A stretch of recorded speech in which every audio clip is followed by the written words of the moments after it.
আজকে খুব ইজি প্রসেসে একটা ভেটকি পাতুরি করে দেখাবো। তো ভেটকি মাছটা ভীষণ ভালো পেয়ে গিয়েছিলাম। তো ভেটকি মাছটাকে অবশ্যই আমি নুন আর মরিচ আর লেবু দিয়ে ভালো করে ভিজিয়ে রেখেছিলাম অনেকক্ষণ। তারপরে সেটাকে শুকনো করে মশলা রেখেছি, কালো সর্ষে, সাদা সর্ষে, নারকেল বাটা, সামান্য পোস্ত, কাঁচা লঙ্কা, ধনেপাতা আর নুন। এইটা দিয়ে মশলাটা ভালো করে মিক্সিতে বেটে নিয়েছিলাম। তারপরে সেটাকে এই ভেটকি মাছগুলোকে দিয়ে ভালো করে মাখিয়ে নিলাম।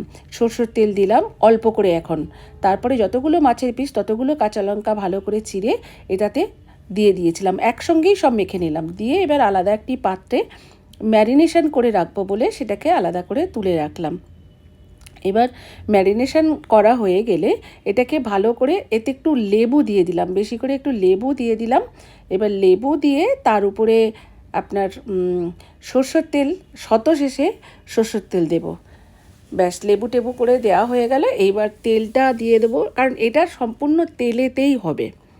তো সর্ষের তেলটা দিয়ে দিলাম, দেখতেই পাচ্ছেন সর্ষের তেল দিয়ে দিলাম। দিয়ে ক্লিন ফ্লেম দিয়ে ভালো করে ঢেকে একদম রেখে দিলাম। তারপরে এদিকে কলা পাতাটা ভালো করে মুছে একটু গ্যাসে গরম করে নিলাম যাতে ফেটে না যায়।